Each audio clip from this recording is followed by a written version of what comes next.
All right, 2020 hopeful Michael Bloomberg says he will use the economy to take on President Trump as the billionaire pitches a new jobs plan.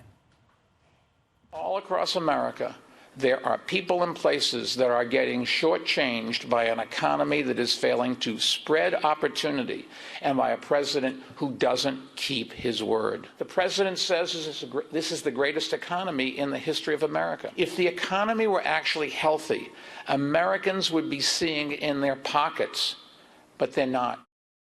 Bloomberg's plan, dubbed the all-in economy agenda, includes measures to raise the national minimum wage, grant all workers the right to unionize, and expand apprenticeship degrees for students. All right, here to react in detail in a way that we can't relate to is the way I heard it guy, the host of Returning the Favor on Facebook Watch, Mike Rowe.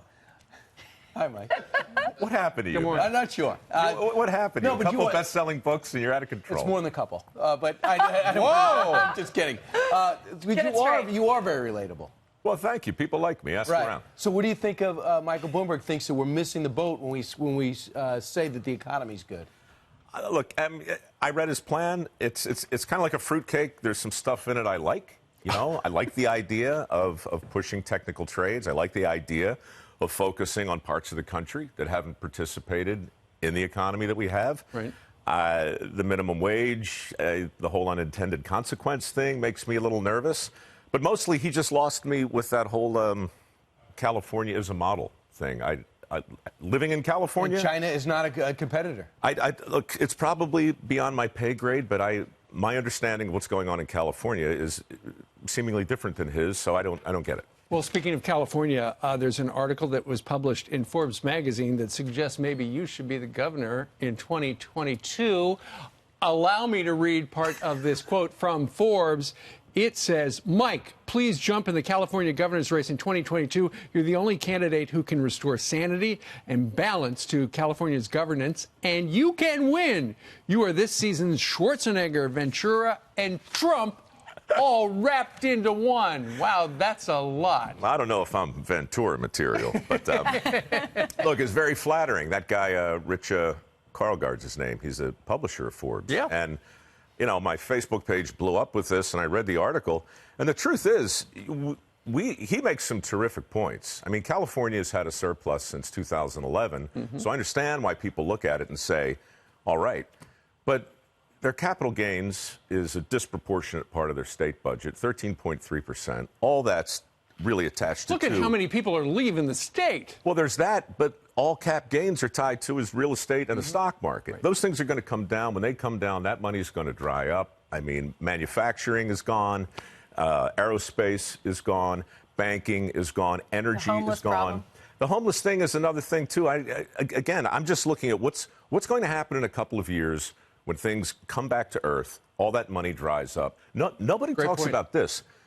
California's population is aging 50% faster than the rest of the country, partly due to the exodus, but for a lot of other reasons. So now the pension plans are in play, and they're running a $140 billion deficit. It sounds like you're almost ready to run. I mean, oh my goodness. That's a declaration. He's in. I'm just trying to get a new season of Returning the Favor. Yeah, tell us about it. If it's not Season too much 4. to ask. Yeah, season 4. It's the fuel. Kicks off Monday. Kicks off Monday. It's on Facebook. It's got 350 million views or some crazy number. I'm not kidding. It has a bigger audience than Dirty Jobs did.